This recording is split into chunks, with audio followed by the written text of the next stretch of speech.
Yet again, he refused to rule it out, saying that he would do anything to ensure that we have honest elections. And so when he says, quote, that we will have honest elections, what does he mean by that? He means they'll be rigged in favor of Republicans. And when he says he'll do anything, he means he will do anything. You know, this is an alarm that I sounded in 2020 before the election, and people told me to pipe down, that I was being alarmist, that I was, raising people's concern for nothing. And after I and my legal team beat Donald Trump more than 60 times in court in the post-election, I said he's not going to concede. And people were like, he just needs more time. Just give him space. Yeah. It's hard to run a presidential campaign and accept defeat. And the next thing we saw was what happened on January 6th with a violent insurrection that he instigated in the nation's capital, where his supporters use violence, attack police officers in order to try to prevent the certification of elections and the peaceful transfer of power. So when Donald Trump says, and when asked about ICE, that he will do anything, say anything. Like, think about that. What does do anything mean to a man who has already abused the process? What does who's already incited an insurrection? Yeah. What does do anything mean to a man who's already incited an insurrection? And what does do anything to a man who then pardoned the insurrectionists? Right? Pardoned them, and is now reportedly, is what I read in the newspaper, perhaps working out a sweetheart deal with the IRS to pay them. Yeah. For this. So we all need to take this very, very seriously. This is a 5-alarm fire. This is an alarm in the middle of the night that is warning us that the arsonists are on the loose. They are pouring gasoline on the foundations and they are lighting matches. And for those of us who have the ability to be firefighters, we need to grab a hose and put out that fire. And that's what I try to do every day as a lawyer. It's what I try to do in having founded Democracy Docket. And it is what Brian and I do.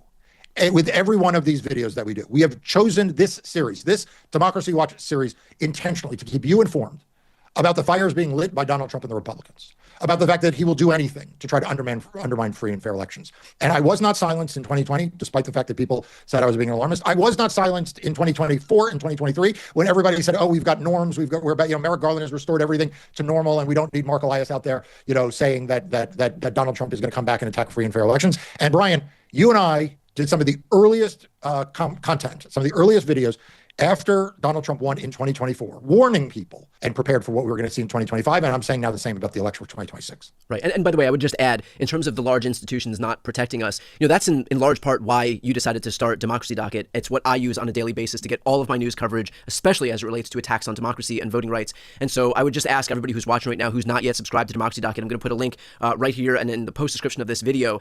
Please make sure to sign up, support the work that Mark is doing, elevate his voice in this ecosystem, because if there's one person who we need to have a bigger megaphone right now, it's him.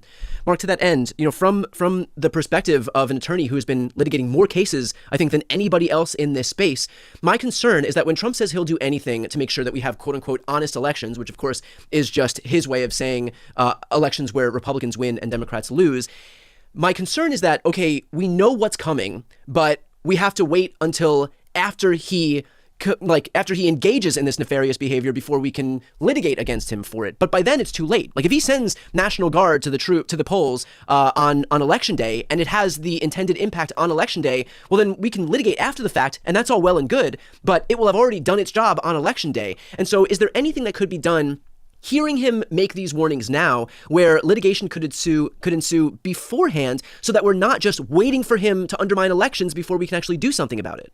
Yeah, that's always our goal, right? Right now, my law firm and I, we are litigating 85 cases, actually now more than 85. It's 87, I think, cases in 43 states. So we are already litigating to try to prevent bad things from happening and try to create some good things to happen, right? So we both defend against bad things and we try to, help improve voting in places where we can through the courts.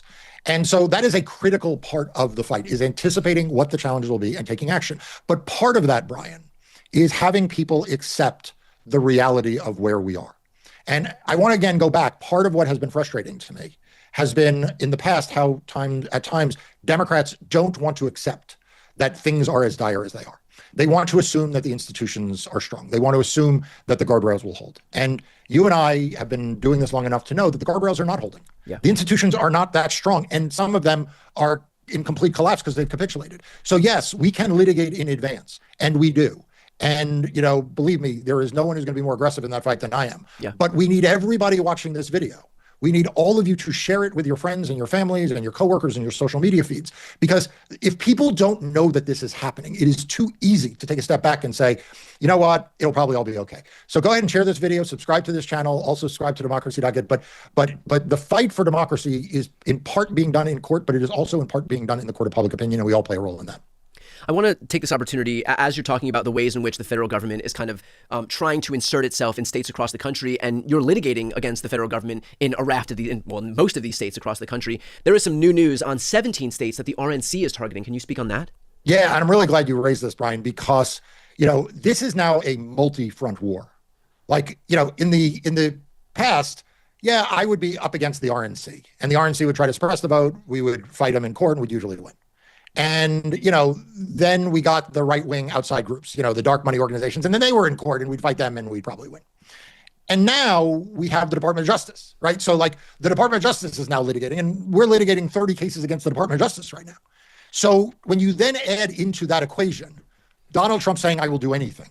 And then, I think it was 24 hours later or shortly after, the RNC saying, yep, he said we'll do anything. Yeah. And in addition to, let's see, the National Guard, ICE, the Department of Justice, U.S. Attorney's offices seizing ballots in Fulton County, the Republican sheriff in Riverside County in California seizing ballots, the FBI apparently showing up at an election official's house in Milwaukee.